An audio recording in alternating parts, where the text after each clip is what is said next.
Gênesis capítulo 15, versículo de número 1. Depois dessas coisas, o Senhor falou a Abrão numa visão: não tenha medo, Abrão, eu sou o seu escudo, grande será a sua recompensa. Mas Abrão perguntou: ó soberano Senhor, que me darás se continuo sem filho, e o herdeiro do que possuo é Eliezer de Damasco? E acrescentou: tu não me deste filho algum, um servo da minha casa será o meu herdeiro. Então o Senhor deu-lhe a seguinte resposta: seu herdeiro não será esse, um filho gerado por você mesmo será o seu herdeiro. Levando-o para fora da tenda, disse-lhe: olhe para o céu e conte as estrelas, se é que pode contá-las. E prosseguiu: assim será a sua descendência. Abrão creu no Senhor e isso lhe foi creditado como justiça. Disse-lhe ainda: eu sou o Senhor que o tirei de Ur dos caldeus para dar-lhe esta terra como herança. Perguntou-lhe Abrão: ó soberano Senhor, como posso saber que tomarei posse dela? Respondeu-lhe o Senhor: traga-me uma novilha,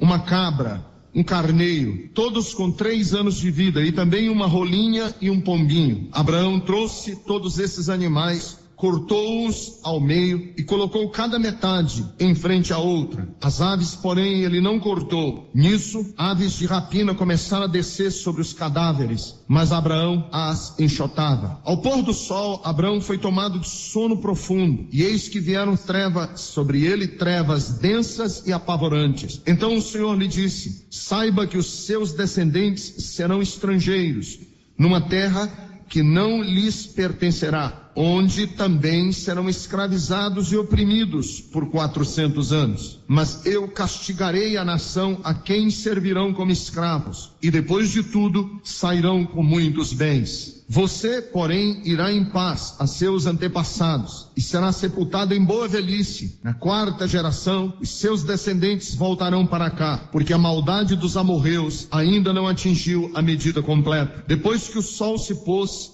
e veio a escuridão, eis que um fogareiro esfumaçante, com uma tocha acesa, passou por entre os pedaços dos animais. Naquele dia o Senhor fez a seguinte aliança com Abrão: os seus descendentes dei esta terra, desde o ribeiro do Egito até o grande rio, o Eufrates, a terra dos queneus, dos quenazeus, dos cadmoneus, dos hititas, dos ferezeus, dos refaíns, dos amorreus, dos cananeus, dos gigazeus e dos jebuseus. Amém. Queridos, uma das maiores e mais difíceis tarefas da vida, uma das mais difíceis artes da vida, se é que eu posso usar em vez da palavra tarefa, a palavra arte, uma das maiores virtudes da vida, se é que eu posso usar a palavra virtude e não arte, é a nossa capacidade de nos relacionar. Eu não sei vocês, mas eu digo o seguinte: eu tenho facilidade com muitas coisas. Tenho facilidade de ler, eu tenho facilidade de me divertir, mas relacionar-me com as pessoas é difícil.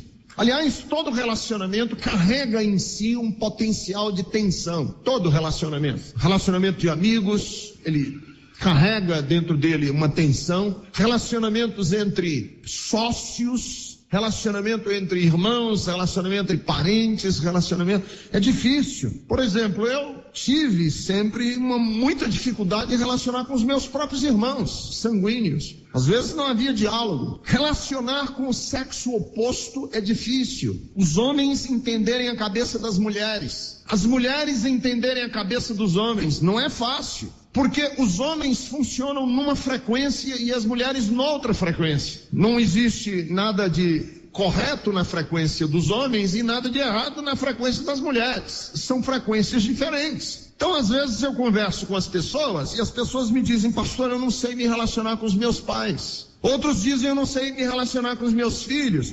Eu não sei me relacionar com as pessoas que me envolvem. Eu não sei me relacionar com o sexo oposto.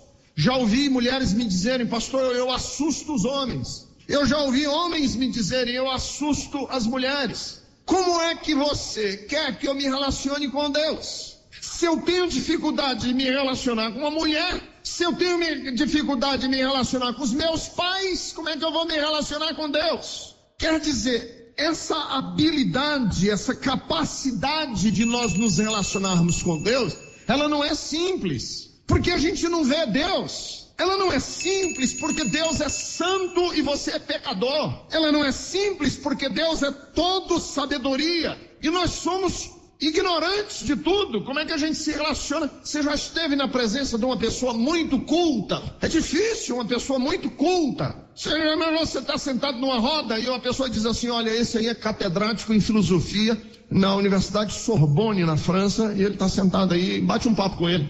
Não é fácil você se relacionar com uma pessoa que é muito mais, não só em sabedoria, um cara riquíssimo. Você está sentado numa mesa e o sujeito diz assim: olha, isso aí é do Banco de Rothschild, lá da Inglaterra, e ele está aqui e tal, e conversa um pouco com ele aí. Esse sujeito é um barão riquíssimo de Mônaco, que chegou aqui no Brasil. Não é rico brasileiro, não, é rico lá da Europa. Tá aí, bate um papo com esse cara. A gente fica cheio de dedo, não sabe nem conversar. Olha, isso aí é um cientista que está trabalhando num projeto lá no MIT, no Massachusetts Institute of Technology, que é um dos institutos de tecnologia mais avançados do mundo. Ele está aqui, passeando aqui por São Paulo, bate um papo com ele. É a história que eu ouvi uma vez, que o Einstein estava sentado numa mesa e estava com o assessor do lado dele. E o assessor chegou para o Albert Einstein e disse para o Einstein o seguinte: olha, esse sujeito aí do teu lado esquerdo, ele tem um QI de 280, Einstein. O sujeito é gênio. Aí o Einstein olhou para ele e disse: e aí, a física quântica e as implicações na epistemologia filosófica de Heidegger? E o cara começou a conversar com Einstein, papo assim que nem eu nem você conseguimos acompanhar. Terminaram, serviram ali uma sobremesa. Na hora que o Einstein está na sobremesa da refeição, o assessor disse: o do lado direito tem um QI um pouco mais baixo. Ele tem um QI de 98. Bate um papo com ele. Ele olhou para o sujeito e disse: o que você está pensando da geopolítica dos poderes imperiais sobre os países mais ricos do mundo? Aí bateram um papo sobre a economia e sobre os Estados Unidos, Inglaterra e tal. E aí serviram a sobremesa. Na hora do cafezinho, o assessor disse: olha, para não ficar mal na mesa, esse que está na sua frente tem um QI 64. Bate um papinho com ele para não ficar meio deslocado da roda. Um QI bem mais baixo. Ele olhou para o sujeito e disse assim: e como é que está o Palmeiras? Você já imaginou uma pessoa sentada na mesa e a pessoa diz assim: olha, o do lado direito aí é o Todo-Poderoso, Criador do céu e do universo. Bate um papo com ele. Relacionarmos-nos com Deus não é simples, é complicado, porque você está diante do Deus do universo e tem um fio, uma navalha muito fina entre sermos íntimos de Deus e sermos reverentes a Deus. Quer dizer, nós adoramos a Deus como Criador do universo. Diante dele, toda boca tem que ficar calada e todo rosto tem que ficar baixo, mas por outro lado ele é nosso Pai. Nós estamos nos relacionando com um Deus diante do qual os anjos da mais alta hierarquia, com as asas, cobrem o rosto, cobrem os pés diante da glória desse Deus. Por outro lado, ele nos abre a possibilidade de sermos amigos. Quer dizer, nós somos o QI 64 diante do gênio eterno do universo. Nós, eu e você. Então, nessa difícil arte, nesta complicada engenharia de como nós podemos nos relacionar intimamente com Deus, é importante nós seguirmos os passos do Abraão, que aqui ele ainda se chama de Abrão, porque este Abrão, ele é uma espécie de ícone. Este Abrão é uma espécie de referencial, não apenas por ele ser o patriarca, o fundador da nação judaica, como ele é conhecido na Bíblia como amigo de Deus. A Bíblia chama este Abrão como amigo de Deus. Então, se ele era amigo de Deus, convém nós olharmos cautelosamente a vida deste homem para sabermos como é que se dava esse relacionamento, como é que acontecia esse processo de um homem mortal se relacionar com um Deus santo e eterno e puro e verdadeiro. Como é que se dava essa mecânica, se é que a gente pode chamar um relacionamento de mecânica? Como é que se dava esse processo em que o Abrão tornou-se amigo de Deus? Ele aqui ainda está nos estágios iniciais dessa amizade. Ele está começando a molhar os pés na água deste mar que vai ser a amizade dele com Deus. Ele está dando as primeiras braçadas nesse rio. Ele está começando a ser iniciado nessa amizade com Deus. Como que se dá e como é que a gente aprende um relacionamento verdadeiro com o Deus vivo? Deixa eu dizer algumas coisas que eu consegui pescar aqui do texto sobre esse processo de amizade entre o Abrão e Deus. Primeiro, nos versículos 1 e 2, nós aprendemos que circunstâncias esquisitas e incompreensíveis não podem alterar a nossa percepção de quem Deus é. Se você quer ser amigo de Deus, se você quer entrar num processo de amizade com Deus, você não pode permitir que circunstâncias esquisitas, que circunstâncias incompreensíveis alterem a sua percepção de quem Deus é. Veja nos versículos 1 e 2. Depois dessas coisas, o Senhor falou a Abrão numa visão: não tenha medo, Abrão, eu sou o seu escudo, grande será a sua recompensa. Mas veja a reação do Abrão no versículo 2: ó soberano Senhor, que me darás se continuo sem filhos e o herdeiro do que possuo é Eliezer de Damasco? Aqui nós temos um aparente paradoxo. Entre o versículo 1 e o versículo 2, nós temos duas cláusulas que uma anula a outra. Nós temos a voz de Deus e nós temos a percepção do Abrão. A voz de Deus é a voz que diz assim: não tenha medo, Abrão, eu sou o seu escudo, grande será a sua recompensa. E do outro lado, nós temos a reação humana a esta fala de Deus. E qual é a reação humana a esta fala de Deus? A reação humana à fala de Deus é: ó soberano Senhor, que me darás? Como é que pode isso acontecer? Como é que estas promessas tuas podem vingar na minha vida? Se eu continuo sem filhos e o herdeiro da minha casa é um empregado, eu não tenho ninguém para passar a promessa. Como é que o Senhor me faz essa promessa? Temos duas cláusulas conflitantes, antagônicas, paradoxais.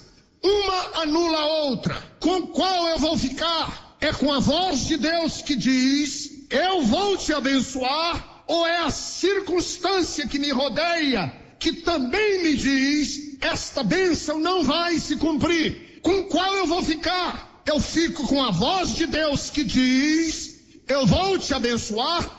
Ou eu fico com a circunstância que me diz: essa bênção não vai acontecer?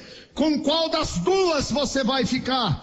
Eu tenho uma circunstância que é esquisita, eu tenho uma realidade que me é incompreensível, e eu tenho uma promessa de Deus que é aquilo que eu estou ouvindo e eu tenho como garantia na minha vida. Com qual eu vou ficar? O nosso relacionamento com Deus é a determinação no meu coração com qual das duas eu vou ficar. Eu não vou ficar com a circunstância esquisita, eu não vou ficar com a realidade paradoxal, eu não vou ficar com esse sentimento que eu estou recebendo da minha realidade que me diz que eu sou um fracasso, que a vida não vai dar certo, que as realidades que eu estou esperando não vão se cumprir. Ou eu vou ficar com a voz de Deus que me diz: eu vou te abençoar. Nós sabemos que o Abrão preferiu ficar com a voz de Deus e disse: eu vou esperar na tua promessa, meu Deus.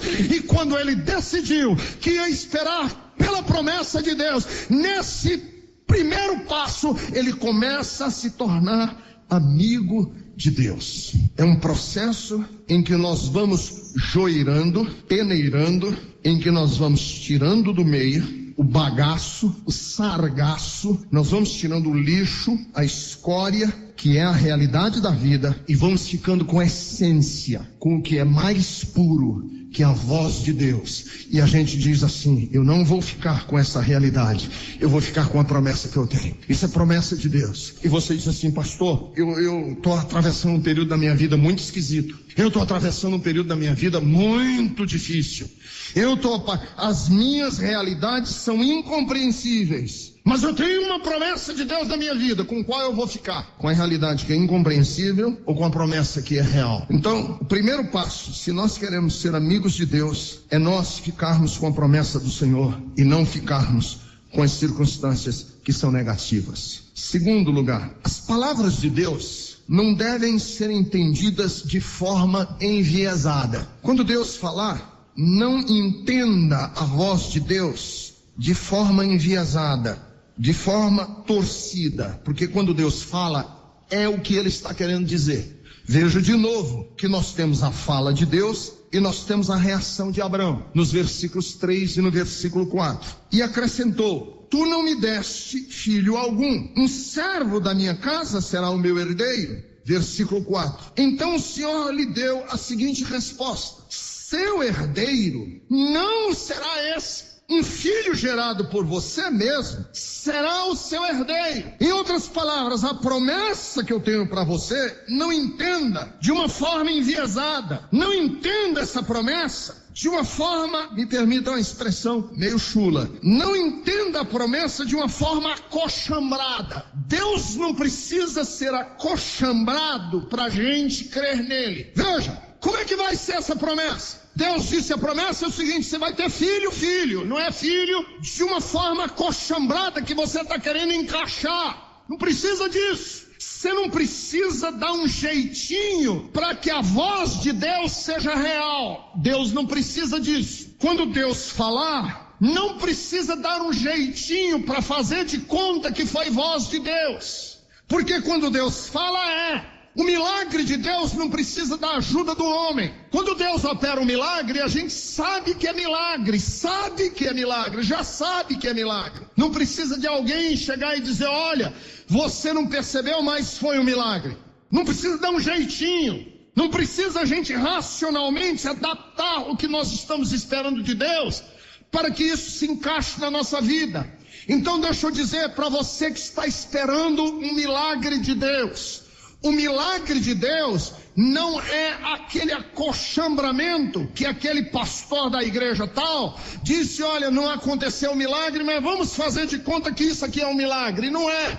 Quando o milagre de Deus acontecer, é do jeito que é para ser. O milagre de Deus é perfeitamente. Deus disse: não vai ser um servo teu que a gente vai dar um acochambramentozinho e ele vai passar a ser teu filho. Não vamos dar um jeitinho. Quando acontecer o milagre, vai ser milagre.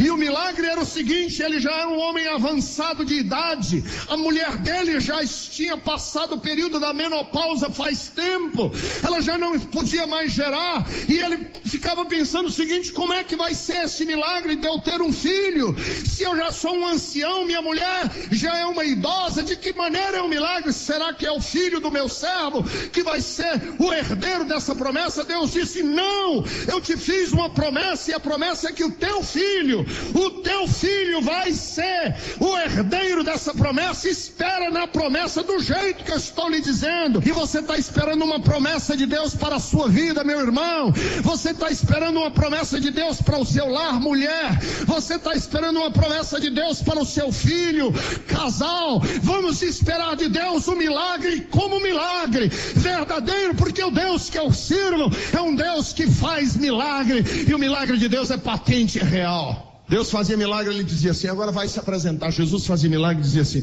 vai se apresentar ao sacerdote, mostra para ele o que aconteceu. Quando o homem foi curado na porta formosa do templo, e os sacerdotes foram ver esse homem que tinha sido curado, que era paralítico de mais de 40 anos de idade, no capítulo 4 do livro de Atos dos Apóstolos, diz que a elite sacerdotal da época, quando viu o milagre, viu que o milagre tinha sido notório, e eles não podiam negá-lo. Eu tenho promessa de Deus na minha vida, e a promessa de Deus para a minha vida, eu não quero que seja um jeitinho que alguém vai me dar para me consolar.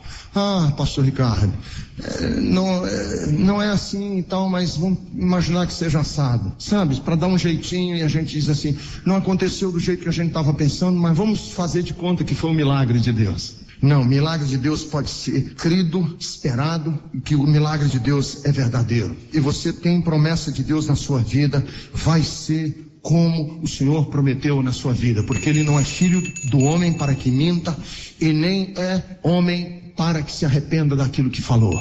O que Deus fala, você pode jogar sua vida em cima, crer, abraçar, porque o que Deus fala é sempre o sim e sempre o amém. Terceiro, nesse processo de aprendermos a sermos filhos, amigos de Deus, terceira coisa que nós temos que aprender é que crer sem evidências é prova de que eu creio no caráter. Crer sem evidências é prova de que eu creio na palavra do outro, no caráter do outro. Veja no versículo 5 e no versículo de número 6. O que é crer sem evidências? Versículo 5 e versículo 6. Levando-o para fora da tenda, disse-lhe: olhe para o céu, conte as estrelas, se é que pode contá-las. E prosseguiu: assim será a sua descendência. Só isso. Qual o sinal que Deus deu para Abraão para ele crer? Não teve fogo no céu, não teve nenhum trovão, nada, não houve manifestação angelical. Ele não viu as rodas de fogo que Ezequiel viu. Ele não viu uma mão escrevendo na parede como o rei viu. Não tem nada. A única coisa que Deus disse foi: olha para as estrelas do céu. Imagine naquele mundo que não havia energia elétrica, absolutamente escuro, como devia ser estrelado o céu. O céu entupido de estrelas. Uma estrela apertando a outra, querendo mais espaço. Parece que não tem céu para tanta estrela. E Deus disse: olha para as estrelas. Ele olhou. Deus disse: pois tente contar essas estrelas, se é que você pode contá-las. Pois esta é a minha promessa para você: a tua descendência será numerosa como essas estrelas, sem nenhuma evidência. E o versículo de número 6 diz: e o Abrão creu no Senhor, e isso lhe foi creditado como justiça. Ele creu. Mas como que você creu? Eu criei. Mas por que você crê? Porque o caráter de quem falou é confiável. Isso é fé. Fé não é você crer em coisas absurdas. Fé não é você crer em coisas inimagináveis. Fé é você crer no caráter de quem fala. Isso é fé. É quando você crê na consistência daquele que afirma. Não é na consistência da afirmação, mas é na consistência de quem afirma. Porque a afirmação pode ser esquisita, mas eu estou crendo não é na afirmação. Eu estou crendo no caráter, na consistência de quem fala. Esta é a diferença fundamental entre a fé do conceito cristão e a fé no conceito da feitiçaria, da magia, da crendice popular. Fé na crendice popular é fé sem que haja uma fonte confiável para você crer naquilo. Por exemplo, uma pessoa que crê em Iemanjá, por exemplo. A pessoa crê em Iemanjá. E você acha esquisito isso? Existem pessoas que creem e são fascinadas. Um desses dias aí eu estava assistindo um programa do Jô Soares, ele estava entrevistando lá um esotérico. Aí o esotérico falou lá do Saci Pererê. Aí o Jô Soares fez aquele ar de intelectual que às vezes ele faz e disse assim: este é um ser primal, não é? O sujeito é primal, não sei o quê. E começaram a discutir o Saci Pererê. E eu fiquei ouvindo aquele negócio lá, eu falei o seguinte: da onde? Qual é a fonte confiável para se crer no Saci Pererê? Qual é o embasamento confiável para se crer em horóscopo, em zodíaco? Fé no conceito cristão não é você crer no inimaginável, não é você crer no impossível, é você crer na consistência de quem faz aquela afirmação. Quando Deus mostrou para o Abrão as estrelas do céu e disse: tudo isto é teu, não é que Deus estivesse fazendo uma afirmação que em si só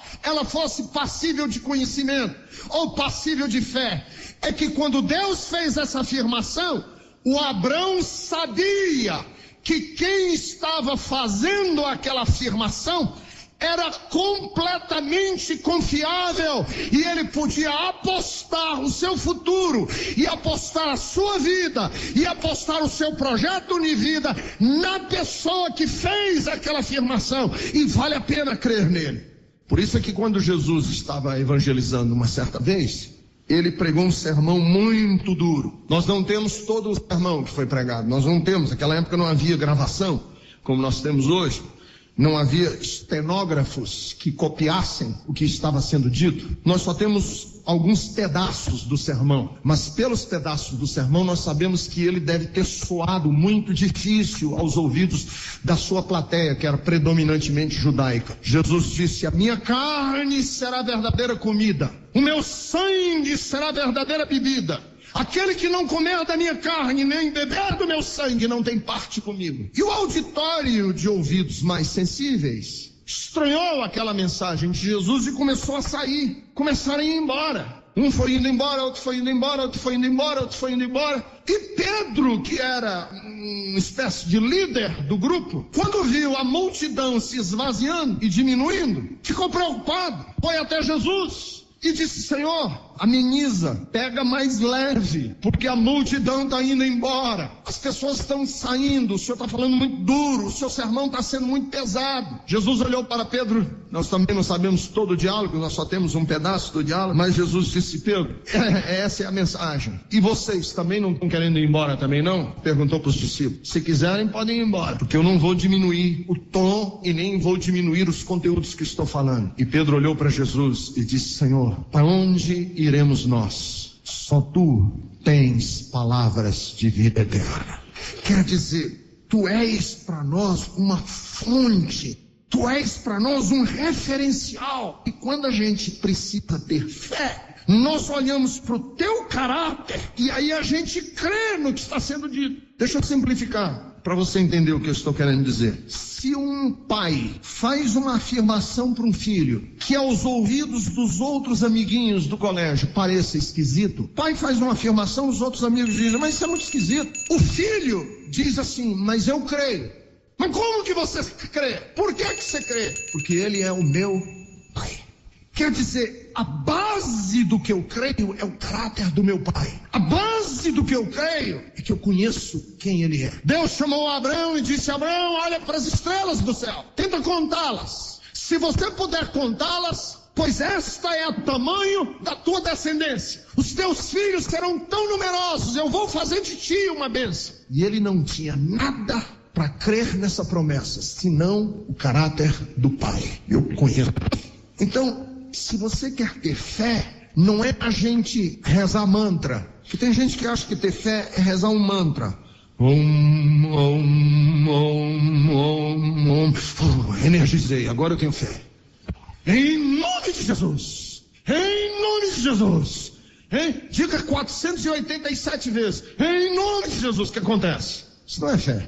Tem gente que acha que ter fé... Deixa eu ver na televisão lá um terço bizantino. Jesus, eu confio em ti. Jesus, eu confio em ti. Diga 825 vezes. Ou eu, Jesus, eu confio em ti. Você tem fé? Isso não é fé. Isso não é fé. Isso aí é o que Jesus diz lá em Mateus, no Sermão da Montanha, que as pessoas acreditam que pelo muito falar, Deus lhes ouvirá. Eu fui num templo budista lá no Nepal, quando eu fui para o Nepal, e quando eu cheguei no templo eu vi rodeado de bandeirinhas, parecia que estava em festa de São João, igual as bandeirinhas de São João, igualzinha, cheio o templo, rodeado de bandeirinhas. Eu falei: é festa? Ele disse: não. Eu digo: e as bandeirinhas? Eles disseram: sabe que essas bandeirinhas são bandeirinhas de oração. Cada bandeirinha dessa é uma oração, tem uma oração escrita nessa bandeirinha aí, impressa. Aí quando o vento bate, que ela faz assim, pois esse é uma oração que sobe para Deus.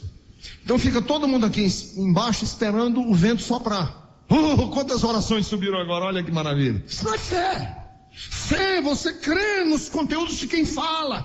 Por isso quem quer ter fé precisa conhecer Deus mais de perto, porque quanto mais íntimo do caráter de Deus você for, quando Ele fizer uma afirmação, você crê, mas você crê não é porque você desenvolveu uma capacidade esotérica de crer, você crê porque você conhece o caráter do Pai, e se o meu Pai falou, eu posso apostar vida porque é meu pai. Quando eu olho para as circunstâncias da vida, quando eu olho para as dificuldades que a vida oferece, existe uma fé inabalável dentro do meu coração. Existe uma certeza de que a minha vida não vai descer pelo ralo do esgoto e que os meus dias não vão degenerar em nada. Sabe por quê? O meu pai é o maquinista e eu confio de que ele está no controle da história. É ele quem controla os rumos da história. Deus é um Deus de promessas. Deus é um Deus de pactos. Deus é um Deus de alianças. Quando Abraão disse no versículos 8 em diante, Deus fez a promessa. E o Abraão perguntou: soberano Senhor, como eu posso saber? Como que eu vou saber? Como é que eu vou tomar posse dessa promessa que o Senhor me fez?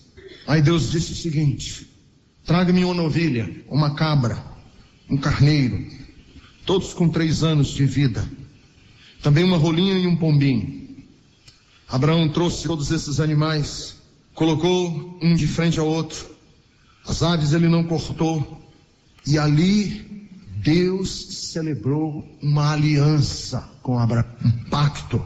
É interessante que quando ele está celebrando esse pacto diante de Deus, os urubus, o condor, talvez uma outra ave de rapina, que são símbolos malditos do diabo, vêm descer sobre o cadáver, mas Abraão as enxotava. Deus fez um pacto com Abraão.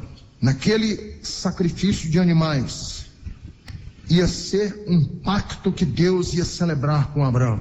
É como se Deus dissesse: eu vou empenhar a minha palavra, e como símbolo da minha palavra empenhada, para celebrar o fato, como um ritual que fique perenizado o que eu estou dizendo para você, vamos fazer um pacto, uma aliança.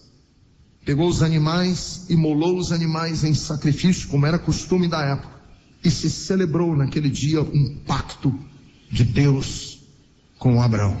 Por que esse pacto?